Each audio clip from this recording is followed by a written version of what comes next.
All right. Sorry about that, guys. We've lost a little bit of connection. I think it's due to my Wellington, Colorado weather. The storm, or not even a snowstorm. It's a windstorm from like hell. It's just going through here and messing everything up. So sorry about that. Let's just see, where was I at in my notes? Okay. So just to move along, I always say to everybody that you have to love it and be okay with it as far as it goes with like being in the medical field, because I'm a very squeamish person. I cannot handle the blood and everything else in between. It's too real for me. But also, like, I'm such like an emotionally raw person when it comes to somebody's lowest, most vulnerable state. Like, I will be there to hold you and cry with you. And like the nursing field, doctors, everybody is like, they'll hold your hand and be but extremely professional and be supportive, but like I would just fall to pieces. So, it takes a person like you. I know your heart and I know that you're strong enough and also compassionate enough for it. But is there any part of being an RN that you're like, I don't want to do that, or I don't like to do it? Oh, there's probably, I feel like every nurse kind of has their list of things that they're like, that is not my favorite. Or certain things that are kind of triggers for them as far as like smells or something like that. As far as tasks, specific tasks that I was never a big fan of was, albeit very necessary, is the trach care. Suctioning somebody's trach was always one of my least favorites as far as task oriented goes. But I have a very strong stomach, and I was usually able to, muster through a lot of things that were not pleasant, but I think what you learn through it all is, though, that you are with somebody in their very most vulnerable states, and coming at it from a sense of empathy, you learn to kind of keep down things that are a little bit harder to stomach in the world of nursing. Things that I don't really care for in nursing, though, was that it had become, when you're in nursing school, it's this very holistic approach. And then it's not so much that way when you get into Western medicine. We try to still keep that nursing model, but it is so task oriented, and there's a checklist of things that you have to get through with each patient. And nurses are kind of overwhelmed too with the amount of patients and the acuity of patients. And so you don't get a lot of personal time, one-on-one time with your patients. So a lot of it comes down to getting tasks done and marking things off, doing your documentation, passing your pills, doing wound care changes. And so I wasn't liking where it was heading. And that was that started to push me out, and it was lacking something. Now, don't get me wrong. I mean, we need the acute care hospitals for, if I break my leg, you better not bring me to a nurse coach. You better bring me to the hospital, I mean, we need that. But there needs to be a better balance in our healthcare system. So I agree.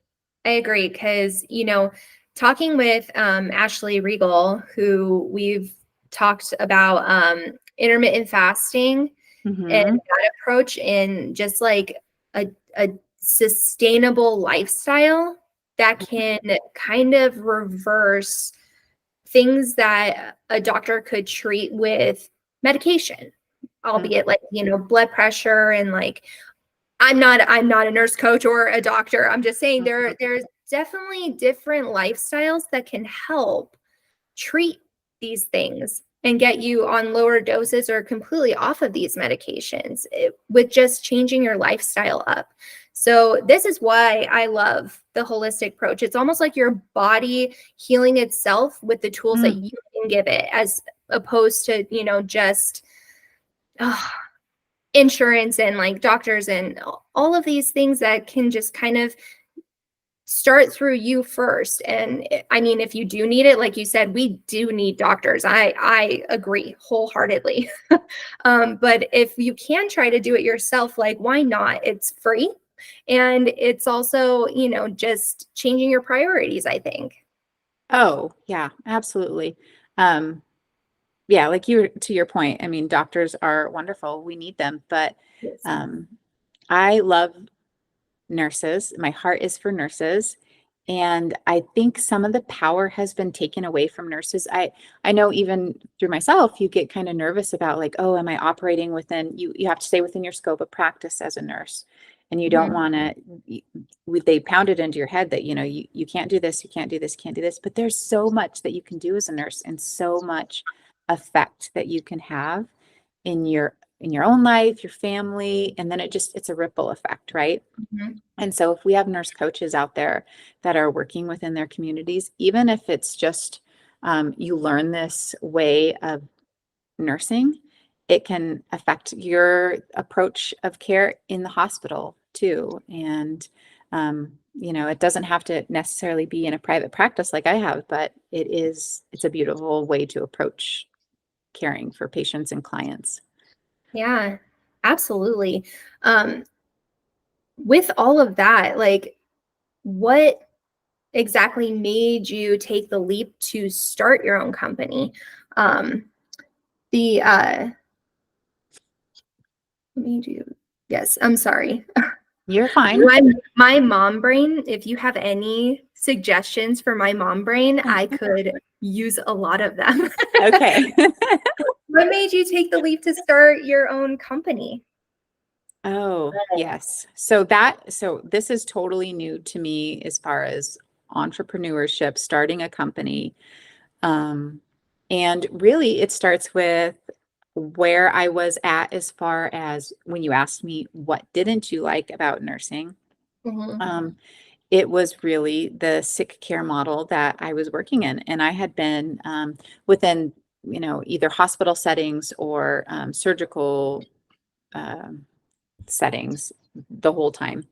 And so 13 years as a nurse, I guess it was about 10 years into my nursing career. And I really just felt like there's got to be more to it than this, where I'm just passing pills and very task oriented. And I only get a couple minutes with each patient to really get to know them and what's going on in their life.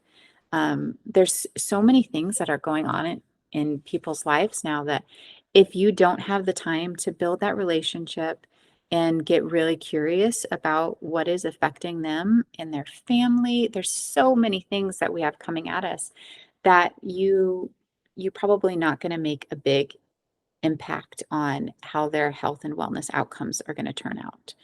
And Mhm. so our Western medicine, the way it's built is it's the sick care model. So a patient comes in sick to the doctor, they get a diagnosis and they get a pill. And then they have to come back again to follow up and see how that pill is doing. Is it working? Maybe do we need to change the dosage? And how many times have we all gone into or been witness to in a healthcare system where it's their idea is, okay, well, you need to lose weight, exercise more, eat better, or some variation of that, something just very flat. Here's a pamphlet, you know, good luck. I'll Yeah, see you in 6 months and see how it's going. Well, then you go home and maybe you research a little bit of that, or you just see a few blurbs of it on Pinterest or Instagram or whatever your go-to is. And there is so much information. It's information overload. And you're like, well, what's real? What is healthy for me? There's no lack of uh, prescriptions. You could find a million prescriptions to treat one disease. You can find a ton of supplements, but are they even good from good sources? And then there's how many different diets out there are there? a million. Yeah, it's so confusing. And so it's obviously not impossible, but it is more challenging and difficult when someone's in a state of overwhelm to really get at the root of what's going on, and then let's get some action steps going so we can move you forward out of this state of stuck. Yeah. And so, to get back to the main point, that was what was really a big draw for me, was just there was something missing, and I didn't want to continue to be, and I was getting burnt out, and I think nurses are overwhelmed with the amount of or the patient load and the acuity. And even more so after COVID hit, what you saw a lot in the nursing community for a short amount of time, there was, and whether, whatever your beliefs are on the COVID vaccine, what you saw in the medical community was they were very thankful that we were there. And then, but when it came up to any of the nurses that wanted to say no, they didn't want to get the vaccine, then they flipped the script, and you were threatened you were going to lose your job unless you got this, because, you know, you didn't care about people or something. And that's so not the truth about what was going on. And so I think a lot of nurses got to see kind of behind the curtain of numbers driven, what was going on. And I think it left a lot of people traumatized. Left a lot of nurses traumatized, because everybody lost something in COVID, So, so I think that kind of was a catalyst, and you can see it in healthcare system. The nurses have continued to leave. I think burnout is at an all-time high.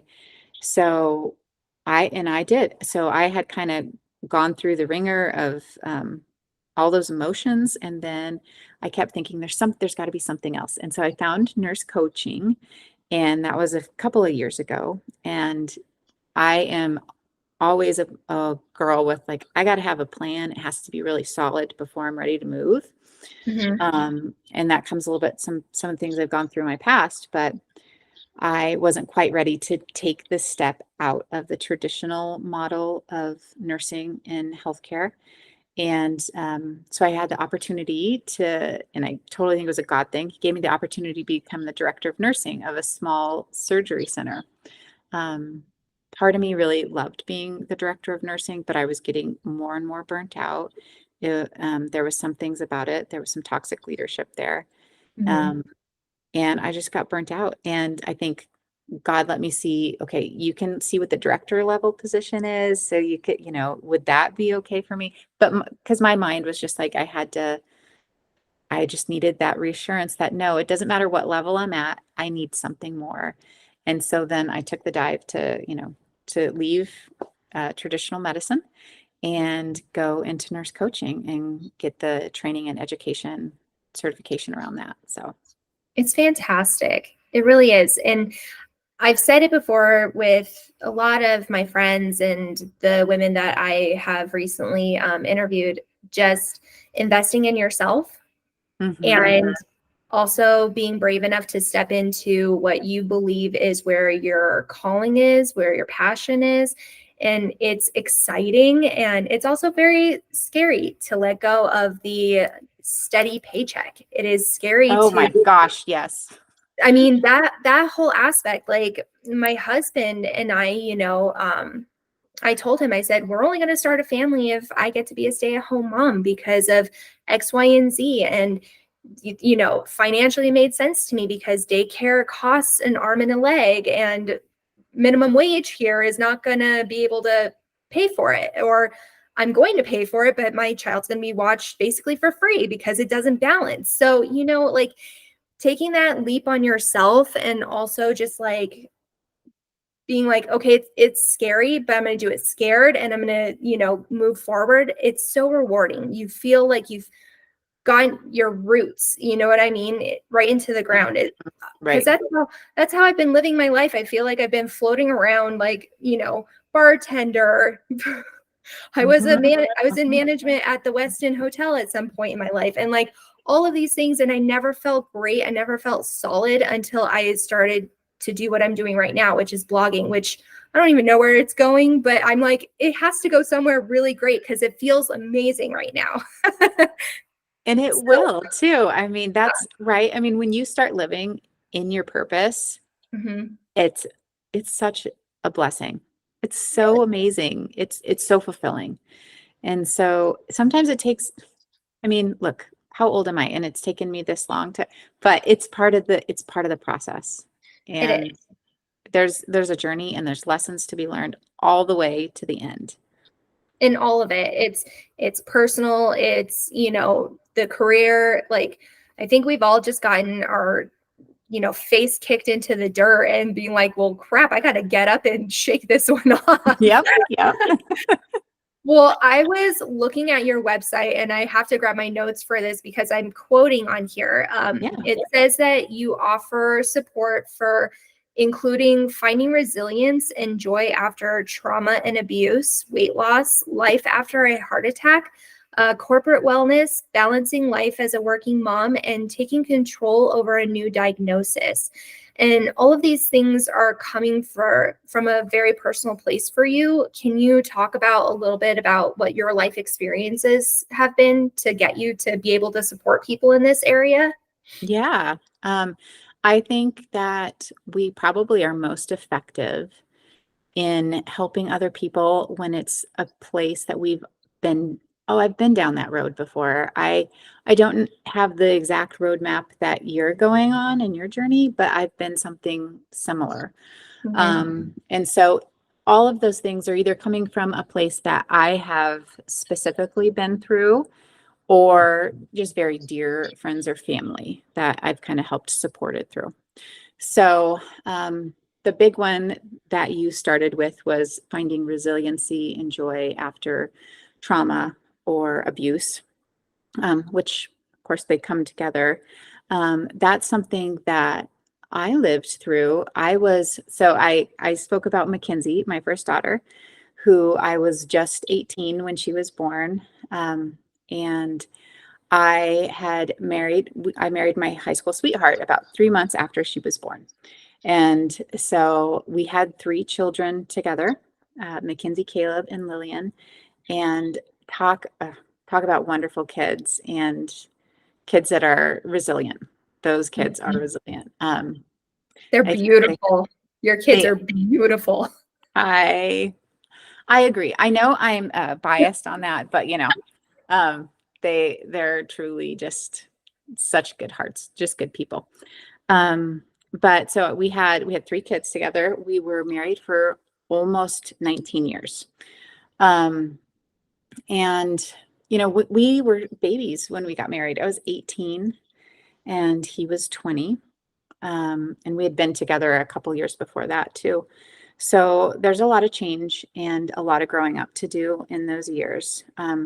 When we first got together, he drank quite a bit, and I gave it excuse of our age, right? Of our age group, because we're in, 20, 21, 20, we keep going on here. Um, and at some point, it finally clicked with me that this isn't normal drinking. He's an alcoholic. Mm. Um, Through those years of him, of that alcoholism, the abuse got worse. It started with some verbal abuse, mental abuse, and it progressed over all the years.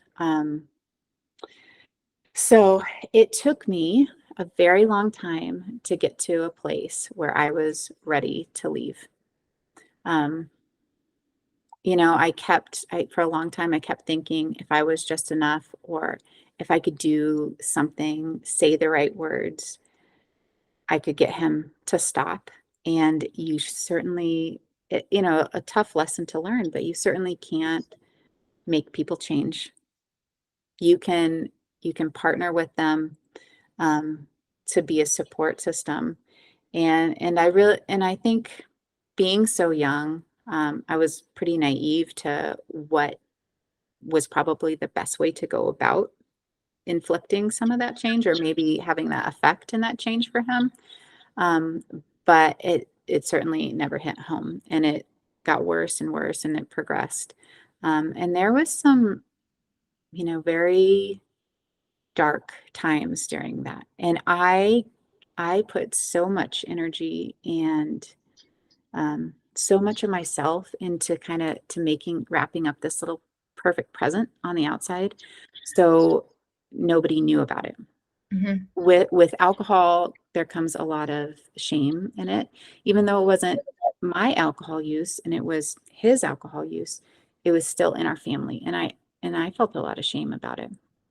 Um, and so when shame comes up, it's this fear of you're going to lose something, if people aren't going to love him anymore, because at that point, early on, I still wanted my family to love him because I was married to him, and I didn't want that to change. You're worried about what your friends will think. Nobody else is, you can, fear comes up and shame comes up and plays this game like nobody's business, Mhm. um, and makes you feel like you're the only one that's going through this. And so you hide it and you wrap it up pretty and tight with a bow. And there's so much pain in that. Um, and it took me a long time to get to the point where I was like, enough. I've had enough of this. That I started becoming vulnerable around it. And boy, I tell you what, when I became vulnerable about it, meaning I was opening up to my family and friends, close friends, about what was going on, I found so much support and love where I thought I was going to find being even more alone in rejection, or, and people supported him through it too. They offered their support, and unfortunately, he never broke free of that and never changed. But it's part of my story and my journey of in what I have found. Like I said, it took me a long time of falling flat on my face and getting back up and doing it again. And I was very alone in those years where I was trying to make it pretty. And um, and the amount of strength, and I tell women this that I'm working with, that the amount of strength that is found in your vulnerability it's like a superpower. If you start, people are not going to reject you for this. In fact, you are going to find an overwhelm of support if you really start getting out there and look for that and open up about what's going on. It's not pretty and it's Mhm. painful, but then you don't have to do it alone. And to have somebody to walk through it with is immensely important. And I wish that I would have had somebody that was speaking into my life when I was even younger than when I first had Mackenzie, but in my teen years and in my young 20s, saying, you don't have to do this alone. And this is not an acceptable way to be treated. That you shouldn't have to go through this pain. And this is not what love looks like. This is not. And so this story did somewhat have an ending because he passed away about a year and a half ago. And that was due to his he had some heart complications because of the alcohol use. So that's a sad ending to that story. That still has some pain in it. And so what do we learn from it? I think that's, what do you learn from all of this in looking back, and all the things that I have been through? I know that I can help other women through this same thing, wherever they're at on their journey. It doesn't, no situation of abuse is going to look the same, because we have all these different lenses that are on top of us, right? How we were raised, how long we were with somebody, just all these different things that play into it. And so everybody's journey is their own, but I have found a lot of things that helped get me through. And I just wish I would have had somebody there with me sooner to get me through it. But you learn to do it with a little bit more grace, and look at people with a little bit more grace, because you don't know what's going on behind that closed door. Mhm. So as far as kind of that trauma-informed care and that approach to finding that joy and resiliency afterward, I was totally able to do that. I have this one very specific memory after, um, very shortly after moving out with the kids. And Mackenzie was in her first year of college when that happened. And so she was home just for a couple of weeks during Christmas break, and then she left. And we had just moved into, me and the kids moved out because he wouldn't leave the house. And so we moved into the new house, and the kids had brought their beds. We didn't bring very many items like furniture. We left all the furniture. We just brought like our personal items and beds for the kids. And so I was sleeping on a blow up mattress it was a beautiful home, actually. I was very blessed to rent this house, but sleeping on a blow up mattress, and it was quiet, and Caleb and Lillian were both asleep. And when you turn over on a plastic mattress, you can kind of hear that noise. And Yeah. so that was really the only thing I was hearing.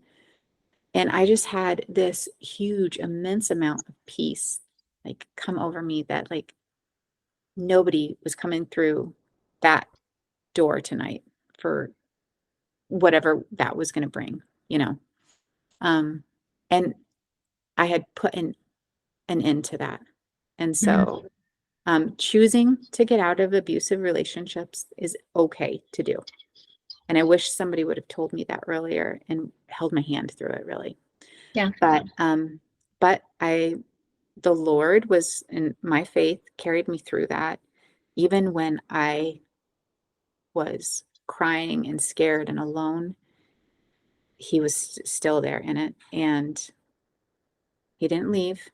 And he made something beautiful out of it, even in all the pain. Mm, it's just good stuff to know that beauty can come out of pain and growth. Um, so as far as that part, so that's kind of the big one. Yeah.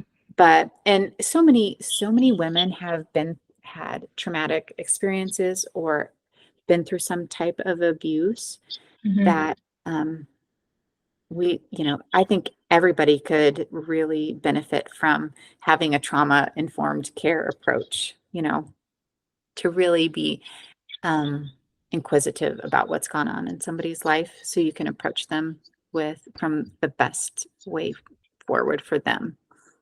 Right. But then some of the other people that I like to support are weight loss. Of course, that's a big one, right? And so many of our chronic diseases stem from the culture that we live in, the food that we eat, our lifestyles, and that goes hand in hand with being overweight and obesity.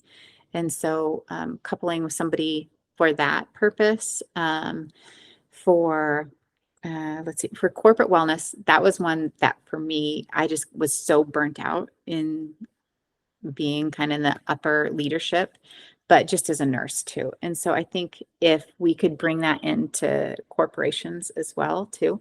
So I've worked with some individuals. I haven't done any group coaching in that area yet. So that is hopefully to come soon. But just the occupational wellness, there's so many things that go into it at home. So that is something that I'm passionate about too. And then life after a heart attack, we'll talk about that in a little bit. But my husband had a heart attack last year. And so our journey and what's that looking like and how I can help other people, get through that too as the support person. And then from what we talk about with him is from his perspective too. And so I think it's a beautiful thing. But yeah, those are some of the big ones. So yeah. I'm glad you touched on that you can find joy after so much pain. Hmm. And I have lost two friends to suicide. And that is just a hard impact when you have people that love you and support you. And it's mental health is one of the biggest things, biggest factors in our lives, because appearances, everybody like can see outward, but no one can see inward. And until you start to work on your inward, your outward won't change, if that at all made sense. Yes. But Yeah, like, absolutely. No, I get you. but like touching on what you talked about with weight loss, for years, I told everybody, oh, I can't lose weight, or I've never been a thin person because of my genetics. And I really blamed my genetics for so many years, but let's be honest here. I started drinking when I was like 16, 17, and I was eating Sonic, and I was, waking up hungover as shit on a Sunday. Monday, I'm supposed to go to my junior high school day, right? And I'm at the patio pancake eating biscuits and gravy because it's making me feel better. Like, genetics had no role in that. Yeah. Okay. No, yeah. So, it really is about taking ownership in that aspect of how does your life look and what are you doing? And let's talk about why you're treating yourself like this. Because for me, in my weight loss journey right now, like when I had my son last June, I can't believe he's almost a year old. Mm-hmm. I literally was like, 2024, my life is going to change. I didn't know how that was going to look. I was just like, it's going to change. I'm going to change it. And I had to put some major perspectives and boundaries around my own self. And, I was just had a very honest conversation with myself, with God. And I was just like, let's fix this. Let's work on this. Finally, like, no more BS. Let's finally get to my issues. And it just had this awesome trickle effect. But really, when I took alcohol out of the equation, I didn't say forever, but for now, let's take this out of the equation and let's start to really work on some stuff. And coupling that with like what I learned about myself in 2020 when I went through my therapy journey and stuff, like it all made sense why I was the way I was at 17, and like, how bad my self-esteem was in my 20s and why I was dating the men that I was dating.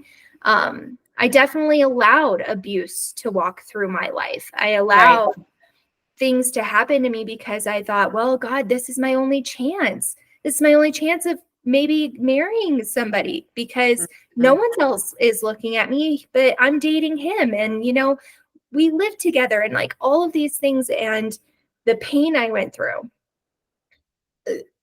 was just so internalized for so long. And you're right. The exhaustion of, keeping up appearances that you're okay. And also the amount of things I had to change about myself to make him happy. It was I know I can't say this, so I need to shut my mouth.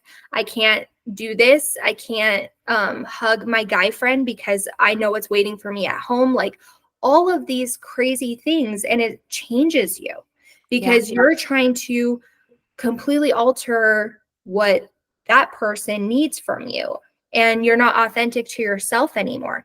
So you're not only just being hurt by this person, you're hurting yourself in the long run of it.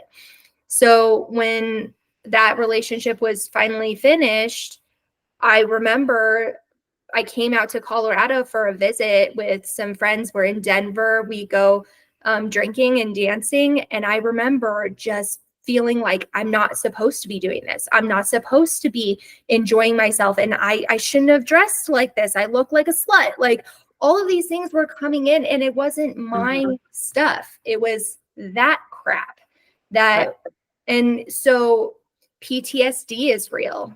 Trauma is real and stuff. And once you can dive in and clear it with whatever you need, whether that be therapy or, you know what I'm saying? Like burn some sage around you. I don't know what you got to do to just move past it. Like, yes, it was part of my past and I wouldn't change it because it helped me grow into the person that I am today. But I need to not hold on to it because it's hurting me still. So you have to shed these layers to kind of move on. They'll always be there, but they don't have to hurt anymore. Right. And that's the difference. So I just really wanted to touch base on that for a second, that you can find joy out of pain, Oh, or not, absolutely. maybe not out of pain, but like beyond the pain, you can find joy. And I wish my friends that have passed, there's so many things I wish for Mhm. them, but it's a done deal, and you can't go back. But there are people that can be helped moving forward, and I think that's kind of like our mission on Mhm. different platforms. I love what you're doing. I think it's fantastic work. Me, I'm just kind of like pushing people in directions of people that can be helped. I'm like, oh, you need a nurse coach? I've got you. Megan's gonna help you. Let me connect you with her. That's No, my passion. I love it. I love that. I love when women help women, you Yes, know, and or just people in general, but I really do love women helping women. I And do too.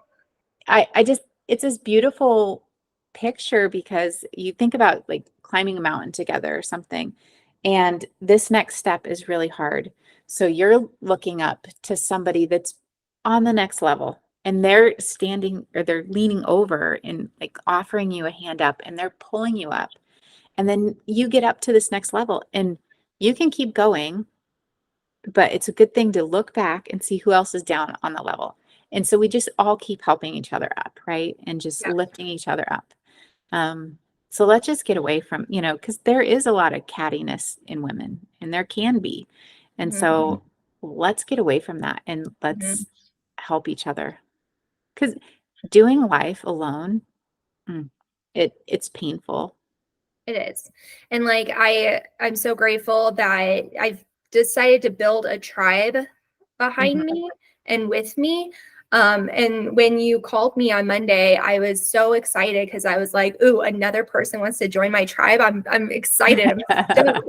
It's just it feels so good. It feels good for women helping women. Like I met so many strong women in California. We called us the super group.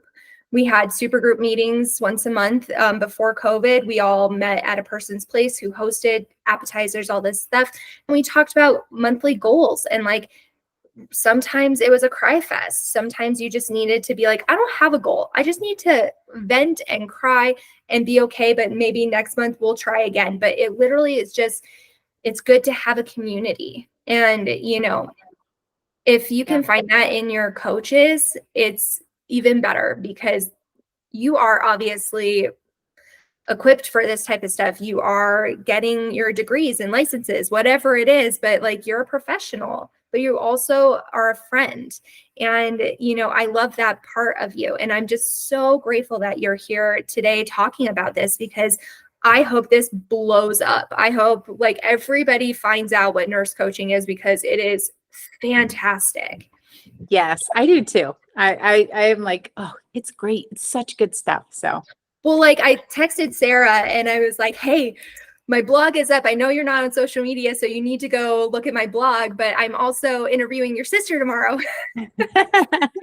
And she's like, oh, she told me that she did the coaching with you and stuff. And she's like, it really is a game changer. I was like, oh, I want to talk to her about this. So I'm just so thrilled that you're actually doing this. Um, let's see. Okay. We have to talk about your husband real quick before we get into his heart attack. Y'all, this is my favorite love story ever. Please tell us how you met Nathan because it is the best. Yes. Oh, my dear sweet husband. He's such a good man. He's a Um, great man. yeah, Good dancer. Good dancer. good dancer. Yes, he is. Okay, so not long after I had left my ex-husband, this was probably 3 or 4 months after I had moved out, I think. And my older sister was visiting and she came down. She was like, hey, we're going out. You have just been on this laser focus. You've been going through so much. We're just going to go out. And I was like, I don't want to go out, and she's like, no, we're going to go out. We're going to have a drink and it's just going to be casual. We're just going to have a good time. Um, and she's like, maybe you'll meet somebody I was like, I could care less about men. And I was like, not there. She's like, no, come on, we're just gonna go out. We're gonna have a good time. I was like, okay. So we go out downtown Fort Collins. We went to the Social, which is kind of like this swanky underground bar, uh during the Prohibition, Oh, it's that easy. speakeasy. Yeah, thank you. So it's very beautiful inside. They take us down, they sit us in kind of a back corner booth. And so I settle in. I was like, this is great. This is fun. Okay, And she's like, no, we need to go sit at the bar. And I was like, this is fine. Like, what are you talking about? She's like, no, we're going to go sit at the bar. This is not the type of bar that you can just walk up to. You have to be seated at it. So the waitress comes back around and she's like, yeah, we would like to sit at the bar. She's like, do you have anything open? And she's looking, she's like, oh, actually, yeah, 2 places just opened up. So I'll seat you over there. So we, get our coats because it was in winter. So it must have been like in March. So we get our coats. We go to the bar and there's 2 empty spots and he's sitting here. There's another guy, didn't really just look like my cup of tea. I just didn't feel like really sitting next to him. And I look at Kelly and I go, I'm not sitting, I'm sitting next to him. And she goes, okay. She's like, whatever. So I sit down, and I wasn't paying too much attention to Nathan at the time. Just kind of, we made eye contact and I said, hi, and I'm sitting down. I didn't know this part of the story until weeks or maybe a month later or something. But he was closing out his ticket and he had literally he was there by himself. And he was working in Fort Collins. And so he had been working for, I don't know, something crazy, like 60 days straight or something. He had a day off. So he was closing out his ticket and Kelly and I sat down. So I sit down next to him and he looks at the bartender and says, actually, I have one more. And so he decides to say because I sat down. So we're sitting there talking, me and Kelly are talking for a bit. So he orders the drink that he orders. He orders a drink that gets your attention a little bit. And it's the old stogie. So it's like an old fashioned, but then they smoke tea leaves so it has like that smoky flavor to it. And so, but they do it at the Social. They have like a little torch gun that they, blaze it. And then it's just kind of like this big production. So there's smoke and so she does it for him. And so of course I'm like interested in looking and he's like, can you smell it? And I was like, yeah, it smells good. And he's like, do you want to taste it? And I was like, no, it's okay.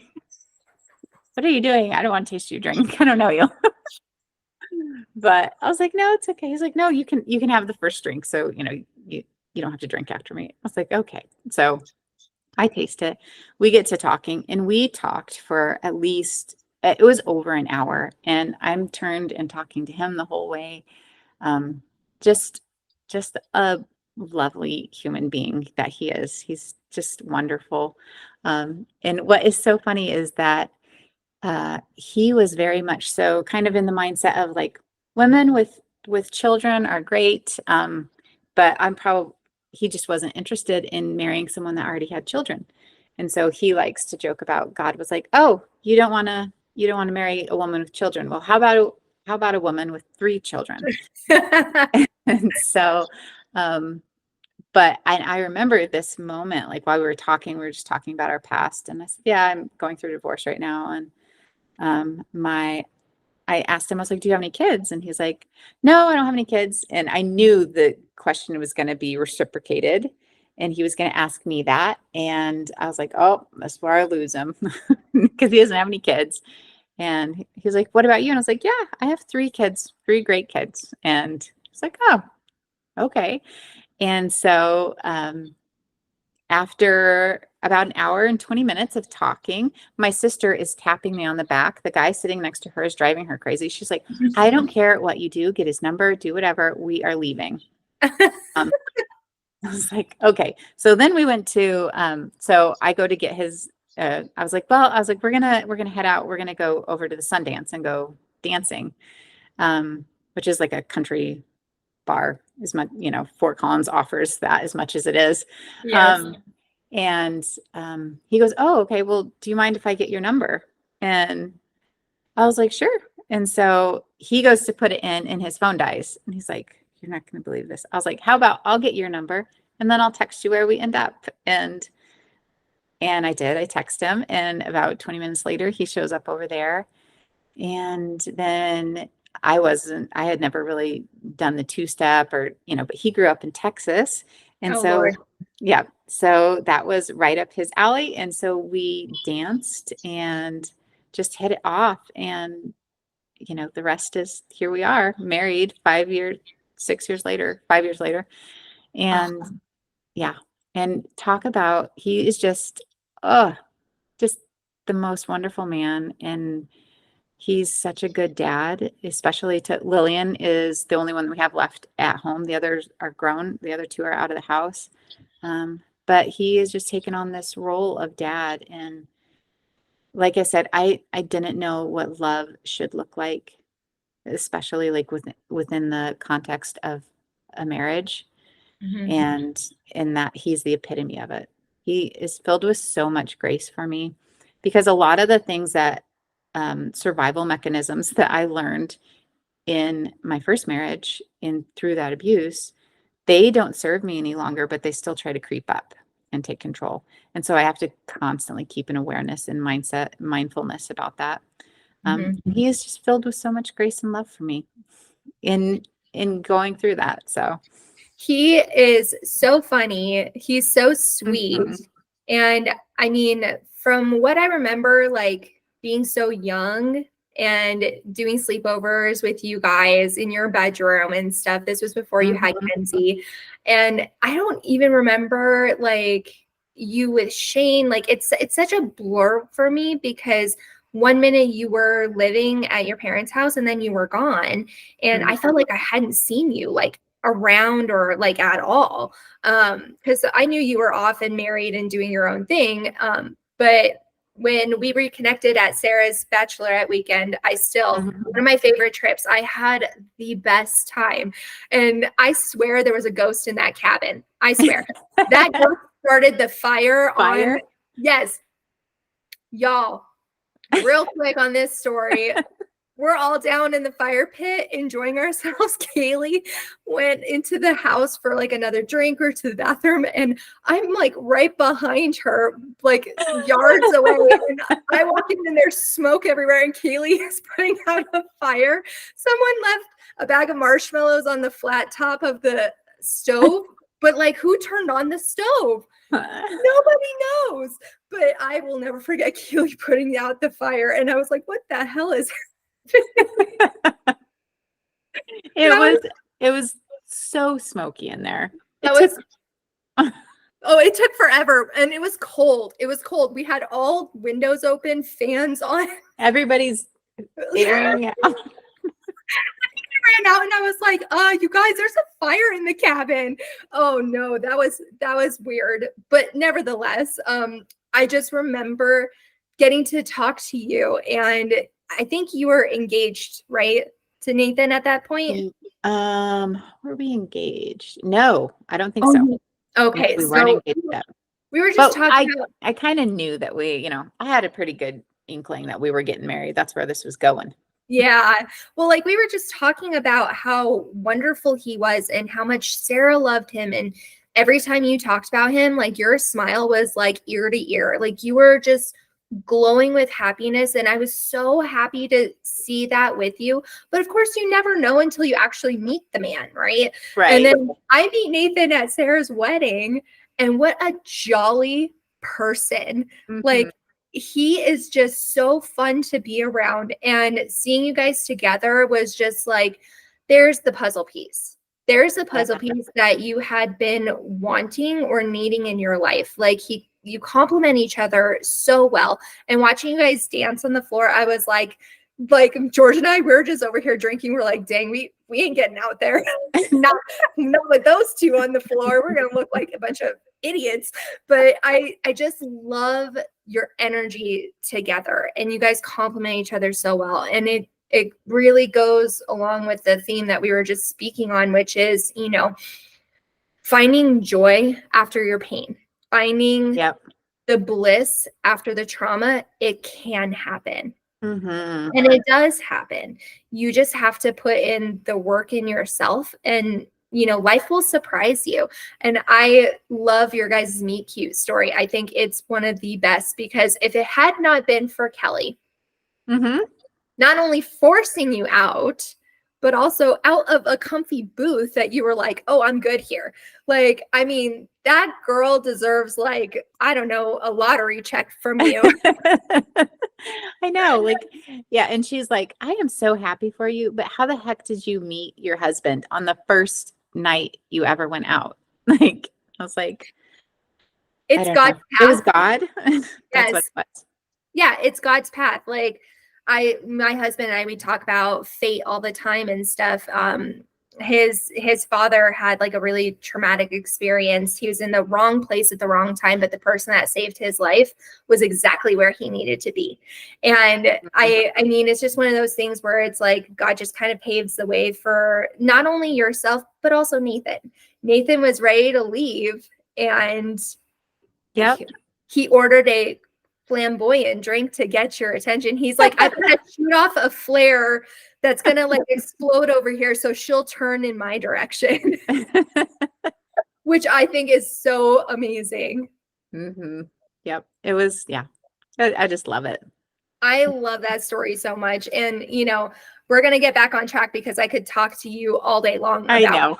I know. everything. But like Nathan, I was so like just sad when Sarah texted Kaylee and I and said that he had a heart attack.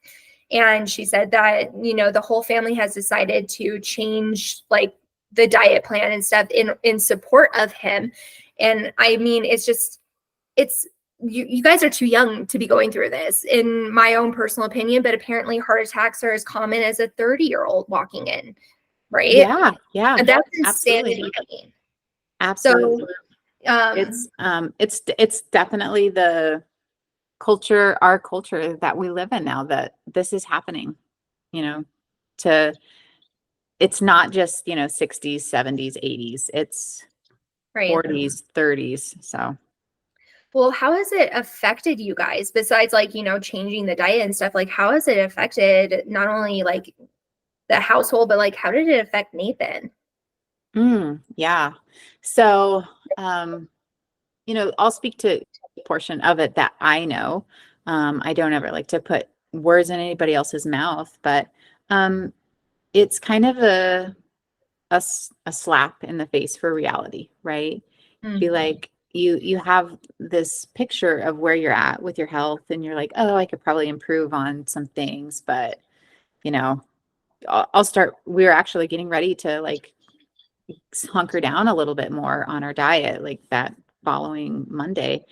But so he had the heart attack. Luckily, we got to the hospital very quickly. And they got a stent in. He had an amazing surgeon, this case in point of like, I love doctors.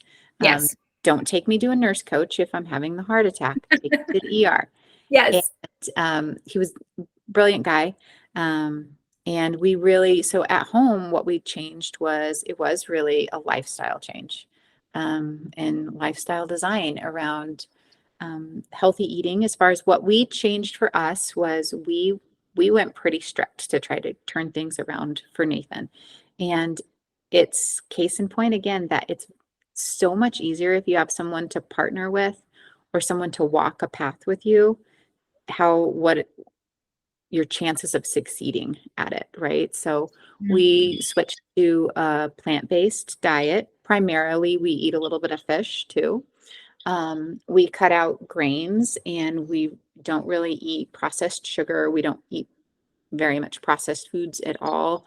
Mhm. We don't, eat out very often. It's a lot of meal prep. So you can actually, because it's a lot of work to do it. But once you start doing it, and he'll even tell you, he grew up in Texas, and he's like the biggest barbecue fan ever. Um, and would love grilling and everything. And so that was a big change for him. And he was just so all in about it. He's like, yeah, I'm gonna do the same and do it right. So we cut out alcohol, grains, pretty much all of our meat except for fish. So we're, it's a restrictive diet, but once you start doing it, it's just like anything else. You just have to kind of learn how to cook some of your favorites with those options. And so we've done that and do a lot of meal prep. After we get off this call, I'll probably go start my meal prep for the whole week. And it's a little time intensive in the beginning, but then you don't have as much to do during the week too. So that coupled with exercise and then I think mindfulness has been a big part of just being aware of how you're going about yourself, in conducting your activities throughout the day. Stress reduction, which is a hard thing to manage, when you have a job and you're just having to do life. But when you are with somebody else, and then to get to see the results is huge. So he just had another lab draw on his triglycerides, and his cholesterol in the hospital were out of control. And after making this switch, we have seen, as a nurse, I totally nerd out on like all of the lab work stuff. Sure. And it is phenomenal. I mean, phenomenal. It's like teenage levels of cholesterol and triglycerides. I mean, over a 50% reduction. Oh, I should think one of them is like over a 70% reduction in his triglycerides. Wow. So it's huge. That's incredible. And he feels good. He's doing good. Oh yeah. He's lost 35 pounds. Yeah, it's remarkable though. Food is medicine. And like to your point, what you were saying kind of at the beginning is your body will heal itself if you give it the right things. Yes. And when I started my weight loss journey, I brought my son home in June. I literally cleared out the cupboards because when I was pregnant, I ate what I wanted. Yes, I did. Yes, I did. I went through boxes of Girl Scout cookies. I ate bagels every day. I was the happiest when it came. But once he came out, I was like, it's over, baby. The ride is done. And we cleared out the cupboards. I literally stocked my fridge and cupboards with nothing but whole foods and all this stuff. I didn't realize though my son had a soy intolerance and a dairy intolerance. So I had already cut out grains and gluten for myself for my weight loss journey. But I was like, okay, dairy is out, soy is out, because I was pumping at the time.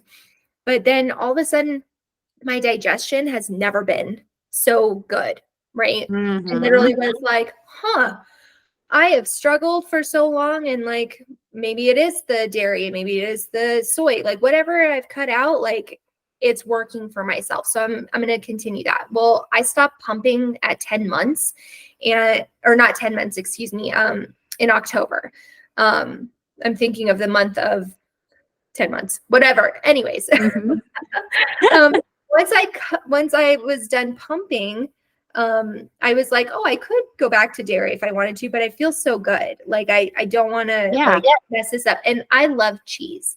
Oh my gosh, I love cheese. But now and then if someone has a charcuterie board somewhere and there's some Gouda, I'll definitely take a bite, but it's not a part of my daily lifestyle anymore. Right. But it was in that change that I started to notice how I was feeling on the inside. And food is medicine. I mean, I've talked about this with Jessica Mazuka, my personal trainer. I literally can't stress when you start to eat whole food and cut out the processed stuff, what it does for you mentally, what it does for you physically. There's just so much to be said for it. There's so much research out there on what sugar can do to your mental.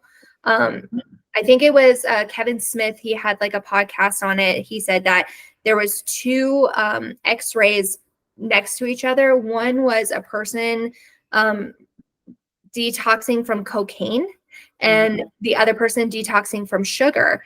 And you couldn't tell whose was whose because it was identical. And Yeah. that's mind blowing. It really is.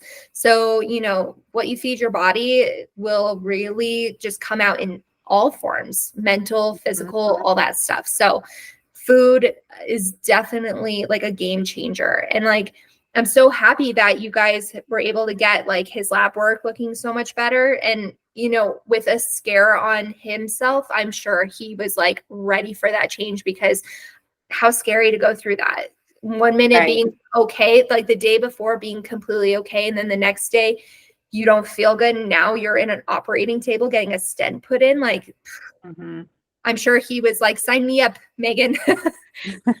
veggies and Right. fruit, veggies and fruit, I'm ready. Yes, like I said, he was all in after it. Yeah. And so and the other portion that we have really cut out is alcohol as well. And so um you know, that's kind of like, that's my next portion of this, is now I'm going through a program for functional medicine for nurses. And so it does a much deeper dive on the root cause, the chemistry portion of it, the hormones.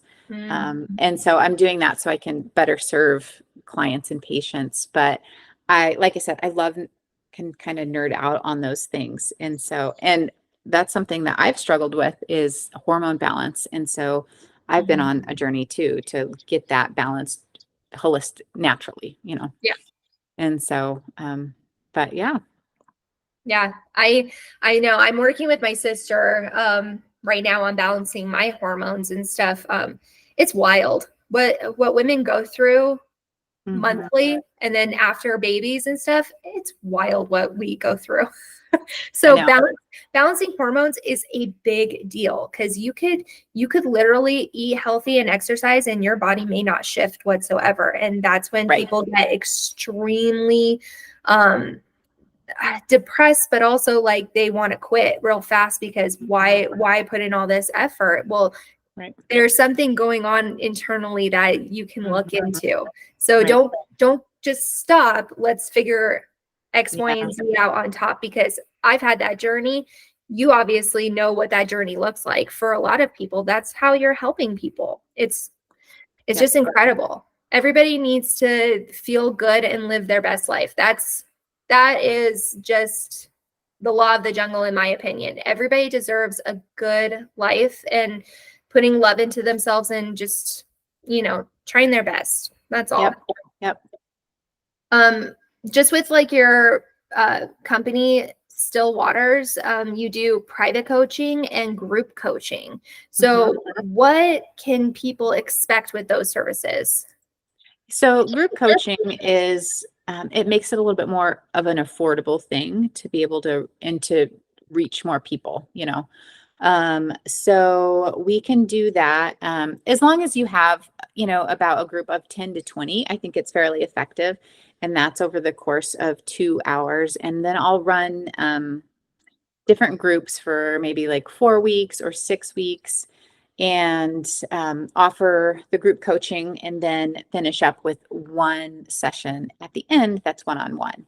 I have one that I'm in the works of developing for healthcare leadership, but and then another one that I'm excited to add on, like in probably in about 2 months, is going to be with women, and primarily with mamas that are, it doesn't necessarily have to be working mamas, because that are out of the house, but it can be the mamas that are in it every day, at home, stay at home mamas. So just balancing maybe their hormones, and just finding a balance of how to be a mom and a wife, and maybe have a career, and sharing some of those struggles that you go through. Is you find some support in it, you get different perspectives, and then you don't feel alone too. And then so my thought on that is that we'll probably have like a 3 or 4 week group session, and then you get one one-on-one session with that too. But that makes it more affordable. As far as the private one-on-one coaching, that's going to be the most transformational and most effective, because you have someone that is dedicated, working solely on you. Like the intake session is usually 90 minutes to 2 hours. And prior to that, I'm going to have you send me your lab work and fill out a health history. So I have a good picture at where we're starting from. And then it's just a ton of curiosity of diving in and what does your life look like on that holistic wheel, you know? Mhm. And it can be sometimes emotional, you know, because you're talking about some things that have happened in the past or things that you don't even realize that you are pent up emotionally about. And then we can get to the root cause and work out a plan of care that is going to get you to the next level. And with my one-on-one coaching, I offer it in packages. So 3 months, 6 months, 12 months. And a lot of people want to start with the 3 month, but you know, health is and wellness to turn it around and to reach some of those goals, it really does take some time. Just like, you know, you're not going to effectively lose weight overnight or within a couple of weeks. It's a journey, especially if you want it to be a lasting transformation. Mhm. So I find like 3 months is a great place to start with. And then we will do our initial long intake session and then follow up weekly and meet up and see how this last week was and what were some of your wins, what were some of the barriers. Okay, you know, Mhm. let's talk about all of those and then let's formulate our next action step. And sometimes they're really small actions because you don't know if people are quite ready to change and they're um, kind of developing the capacity to change because it is difficult. Yeah. I will have to say this, just from like a personal experience of being somebody's client that I've like hired to help me in like all aspects. The best thing you can do is be 100% honest with you as Mm-hmm. my coach, but with me as what I'm trying to work on. Because I tried this type of stuff years and years ago, and I held on to like what we were talking about, shame and like secrets. And I don't want you to judge me for that. There is no judgment here, Right. not in this capacity. And once you let go of that and just embrace this, let's walk through this mud together, because the green acre is literally right over there. The meadow is waiting for you as long as you're willing to walk through the mud. Yep. And I literally was just like in this headspace of being honest with myself and being honest with my coaches, and that's where I saw my results. So anybody that is like looking to hire a coach, the best advice I can give you is do it with pure 100% honesty with yourself and with you, because Mm-hmm. you guys get to the root of everything that Yep. much sooner. you Yes. hold If you hold back, Megan, you're just going to be like, well, I don't know Uh, where any of this is going. mhm. And part of that is the nurse coaching that comes in and you're like, there's something here. And I'm reading between the lines of things that you're saying. Mhm. Let's dig a little deeper on this. And I'm gonna, you know, sometimes you're not ready to talk about it, but it's one of the agreements because we do sign an agreement and that it says that we're both going to play full out and show up 100% ready to talk and not be Mhm. distracted and really give it all you got because you're going to get as much out of it as you put into it. Yes. That's with everything. If you're trying to lose weight, you're not going to do it sitting on the couch. But if your trainer's telling you, can you just go walk around the block and get like 10 minutes of fresh air, you're eventually going to see some movement. But whatever you put into yourself is going to be put out for yourself. So, it's why Mhm. I do what I'm doing. I literally am like, this is my body that I have to take care of. My husband can't do it for me. Like, I have to go down into my gym and work out. I have to eat my healthy meals that I meal prep and all these things. So I've put a lot of self-love into myself in that aspect.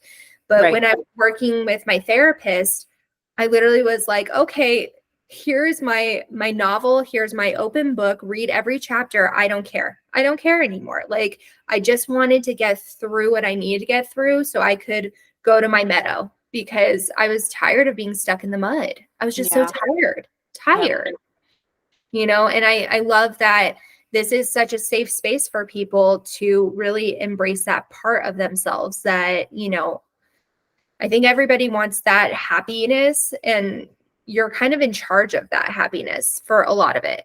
Absolutely. Yep. Mhm. So, I'm so grateful that you could talk to us today and, explain what nurse coaching is. I think it's phenomenal. And, I'm just excited to see where you're going with this. I want to encourage everybody to hop on your Instagram and follow you. I think it's all on your website, which is stillwatersrn.com.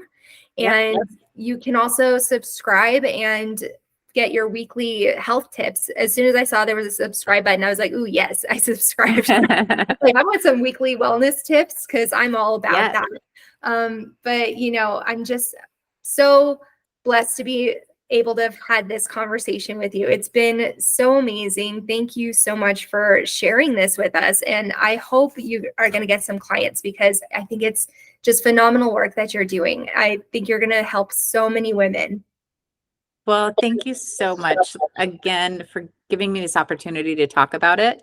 And just to be, like you said, in your tribe and find your tribe that is willing to support you and you support them, and you're going to get so much out of it.